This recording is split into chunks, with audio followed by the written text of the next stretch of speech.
Welcome back to the day in the life of a cottage baker. This is part 3 and also the final part of me working on my Mother's Day pre-orders. So first I started by dyeing some fondant a very pale green color, and I used this to stamp out my Happy Mother's Day plaques that are going on the chocolate cupcakes in my treat boxes. I'm super happy with how they turned out. I thought they were super cute. I found the little fondant embosser on a shop on Etsy, and they actually came from the UK, and my box had to get checked at customs, which I thought was funny. I had never seen that before, but that was just the plaques all finished. And then I'm taking some white fondant, and I'm just using my little daisy fondant stamp to stamp out some base daisy shapes. And then after I get those all stamped out, I dye that little piece of fondant just a very pale yellow. Very much the theme of this box is pastel, but then I just roll out little tiny balls and I stick them to the daisy, to the center, using a little bit of water. And this is how everything turned out with the daisies. I'm super happy with how they turned out. They're so cute.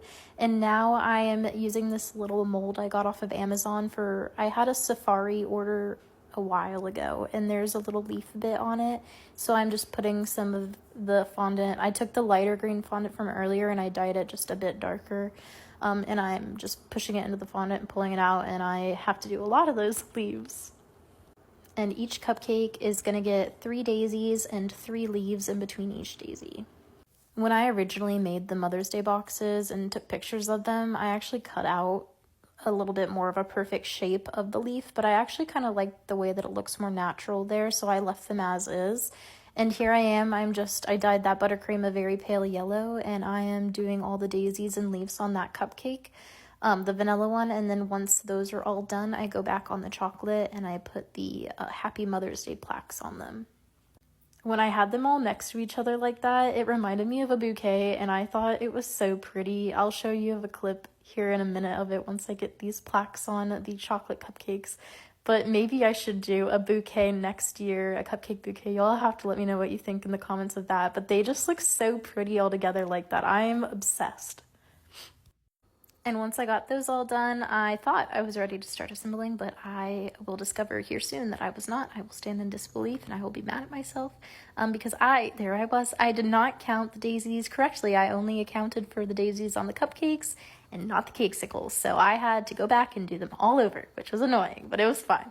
But I did go ahead and make one just to make sure it looked good, and it did.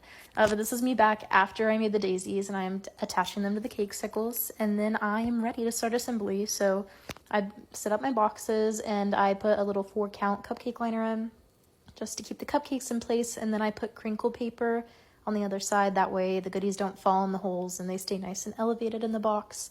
But this is how they ended up turning out, and I am super happy with them. I think they turned out really cute. And I did have 2 people that ordered the variety pack of my macarons. It comes with a dozen, so 3 of each flavor, the raspberry, Nutella, pistachio, and strawberry. So I built the boxes, put some crinkle paper in the bottom so they didn't move around, and I filled them the perfect amount. That was something I was worried about because in the trial run, I made them way too thick and they didn't fit, but this time they turned out perfect. But I just want to say a big thank you to anyone who ordered Mother's Day stuff for me. I really appreciate you, and I appreciate you if you stuck to the end of this video. Let me know in the comments. Say hi, but thanks for watching. Bye.